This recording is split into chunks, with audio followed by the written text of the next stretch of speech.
जय श्री कृष्णा।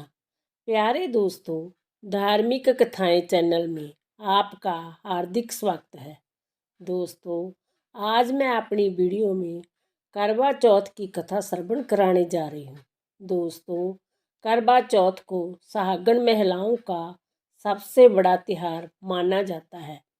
खंड सुहाग और पति की दीर्घ आयु की कामना के साथ हर साल करवा चौथ का व्रत रखा जाता है।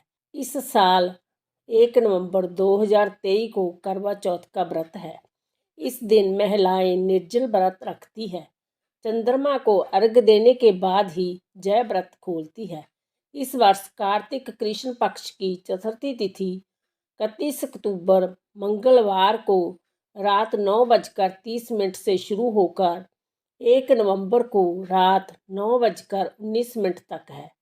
ऐसे में उदय तिथि के अनुसार करवा चौथ का व्रत 1 नवंबर बुधवार 2023 को ही रखा जाएगा। दोस्तों, इस दिन सुहागन महिलाएं पति की लंबी उम्र के लिए व्रत रखती हैं। कुमारी कन्या भी इस व्रत को रखती हैं ताकि उनको मनपसंद वर की प्राप्ति हो सके। दोस्तों, यदि आपने यूट्यूब चैनल धार्मिक कथाएं लाइक और सब्सक्राइब नहीं किया तो ज़रूर करें। बेल आइकन दबाना ना भूलें ताकि आने वाली सभी वीडियोज की जानकारी आपको सबसे पहले हो सके। दोस्तों, वीडियो को पूरी सुनने के बाद कमेंट बॉक्स में राधे राधे लिखना ना भूलें। करवा चौथ के दिन सुबह जल्दी उठे और नित्य कर्मों से निवृत्त होकर स्नान करें और व्रत का संकल्प करें। पूरा दिन निर्जला व्रत रखें। करवा चौथ के व्रत में कहानी 1 बजे के बाद ही सुनी जाती है। जब भी आप कहानी कहें, राहु काल का समय नहीं होना चाहिए। अब अपने अखंड सौभाग्य की कामना करते हुए सुनते हैं करवा चौथ की कहानी। कहानी सुनने से पहले बहनें पूजा की थाली तैयार करें।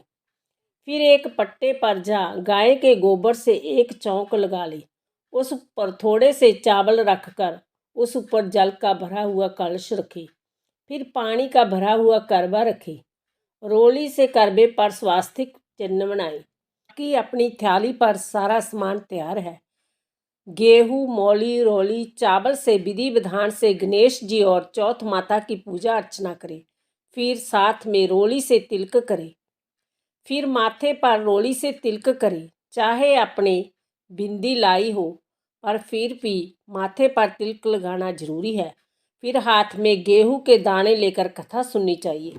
कथा सुनने के बाद अपनी सासू जी के चरण स्पर्श करें और कुछ रुपये उन्हें भेंट देकर उनका आशीर्वाद प्राप्त करें। तो सुनते हैं करवा चौथ व्रत की कथा।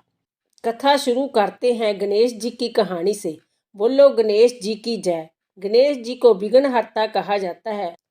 गणेश जी की पूजा हर पूजा से पहले की जाती है। खासकर अपने पति की लंबी आयु के लिए गणेश जी की पूजा सुहागन महिलाएं जरूर करती है।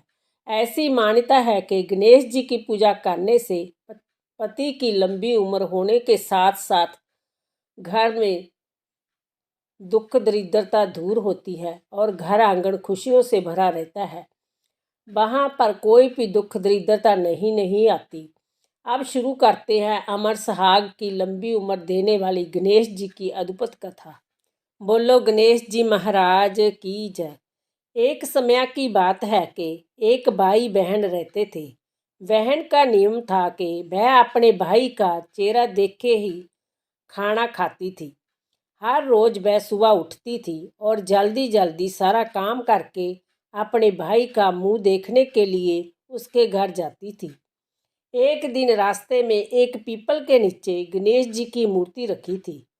उसने भगवान के सामने हाथ जोड़कर कहा कि मेरे जैसा अमर सुहाग और मेरे जैसा अमर पीहर सबको दीजिए। जय कहकर वह आगे बढ़ जाती थी। जंगल के झाड़ियों के कांटे उसके पैरों में चुभा करते थे। एक दिन भाई के घर पहुंची और भाई का मुंह देखकर बैठ गई। तो भाभी ने पूछा, पैरों में क्या हो गया? यह सुनकर उसने भाभी को जवाब दिया कि रास्ते में जंगल के झाड़ियों के गिरे हुए कांटे पाँव में छुप गए हैं। जब वह वापस अपने घर आ जाए तब भाभी ने अपने पति से कहा कि रास्ते को साफ करवा दो। आपकी बहन के पाँव में बहुत सारे कांटे चुभ गए हैं। भाई ने तब कुल्हाड़ी लेकर सारी झाड़ियों को काट कर रास्ता साफ कर दिया, जिससे गणेश जी का स्थान भी वहाँ से हट गया। जय देखकर भगवान गुस्सा हो गए और उसके भाई के प्राण हर लिए। लोग अंतिम संस्कार के लिए जब भाई को ले जा रहे थे, तब उसकी भाभी ने रोते हुए कहा, थोड़ी देर रुक जाओ, उसकी बहन आने वाली है। वह अपने भाई का मुंह देखे बिना नहीं रह सकती, उसका जय नियम है। तब लोगों ने कहा, आज तो देख लेगी, पर कल कैसे देखेगी। रोज दिन की तरह बहन अपने भाई का मुंह देखने के लिए जंगल में निकली। तब जंगल में उसने देखा कि सारा रास्ता साफ किया हुआ है। जब वह आगे बढ़ी तो उसने देखा कि सिद्धिविनायक गणेश जी भी वहां से हटा दिए गए हैं। तब उसने जाने से पहले गणेश जी को एक अच्छे स्थान पर रखकर उन्हें स्थान दिया और हाथ जोड़कर बोली, भगवान मेरे जैसा अमर सुहाग और मेरे जैसा अमर पीहर सबको देना। और फिर बोलकर आगे निकल गई। तब भगवान सोचने लगे, अगर इसकी नहीं सुनी तो हमें कौन मानेगा, हमें कौन पूजेगा। तब गणेश जी ने उसे आवाज दी, बेटी इस खेजड़ी की 7 पत्तियां लेकर जा और कच्चे दूध में घोलकर भाई के ऊपर छिट्टा मार देना, वह उठकर बैठ जाएगा। जय सुनकर जब बहन पीछे मुड़ी तो वहां कोई नहीं था। फिर वह जय सोचने लगी कि ठीक है, जैसा सुना वैसा कर लेती हूँ। फिर वह 7 खेजड़ी की पत्तियां लेकर अपने भाई के घर पहुंची। उसने देखा वहां कई लोग बैठे हुए हैं, भाभी बैठी रो रही है और भाई की लाश रखी है। तब उसने उस पत्तियों को बताए हुए नियम के तहत भाई के ऊपर इस्तेमाल किया। तब भाई उठकर बैठ गया। भाई बोला, बहन से बोला, मुझे बहुत ही गहरी नींद आ गई। तब बहन बोली, यह नींद कैसी, दुश्मन को भी ना आए। और उसने सारी बात अपने भाई को बता दी। बोलो गणेश जी महाराज की जय।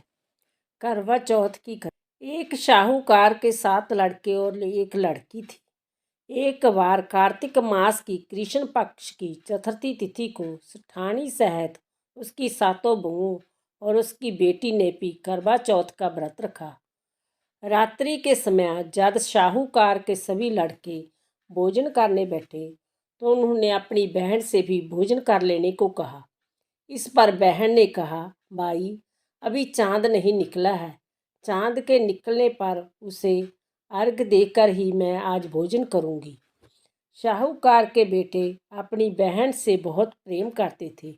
उन्होंने अपनी बहन का भूख से व्याकुल चेहरा देख बेहद दुख हुआ। शाहूकार के बेटे नगर के बाहर चले गए और वहां एक पेड़ पर चढ़कर अग्नि जला। घर वापस आकर उन्होंने अपनी बहन से कहा, देखो बहन, चांद निकल आया है, अब तुम उन्हें अर्घ देकर भोजन ग्रहण करो। शाहूकार की बेटी ने अपनी भाभियों से कहा, देखो चांद निकल आया है, तुम लोग भी अर्घ देकर भोजन कर लो। ननंद की बात सुनकर भाभियों ने कहा, बहन अभी चांद नहीं निकला है, तुम्हारे भाई धोखे से अग्नि जलाकर उसके प्रकाश को चांद के रूप में तुम्हें दिखा रहे। शाहूकार की बेटी अपनी भाभियों की बात को अनसुनी करते हुए भाइयों द्वारा दिखाए गए चांद को अर्घ देकर भोजन कर लिया। इस प्रकार करवा चौथ का व्रत भंग करने के कारण विघ्नहर्ता भगवान श्री गणेश शाहूकार की लड़की पर अप्रसन्न हो गए। गणेश जी की अप्रसन्नता के कारण उस लड़की का पति बीमार पड़ गया और घर में बचा हुआ सारा धन उसकी बीमारी में लग गया। शाहूकार की बेटी को जब अपने किए हुए दोषों का पता लगा तो उसे बहुत पश्चाताप हुआ। उसने गणेश जी से क्षमा प्रार्थना की और फिर से विधि विधान पूर्वक चतुर्थी का व्रत शुरू कर दिया। उसने उपस्थित सभी लोगों का श्रद्धा अनुसार आदर किया और तथोपरांत उसने आशीर्वाद ग्रहण किया। इस प्रकार उस लड़की के श्रद्धा भक्ति को देखकर एक दंत भगवान गणेश जी उस पर प्रसन्न हो गए और उसके पति को जीवन दान प्रदान किया। उसे सभी प्रकार के रोगों से मुक्त करके धन संपत्ति और वैभव से मुक्त कर दिया। बोलो करवा चौथ माता की जय। बोलो गणेश जी महाराज की जय।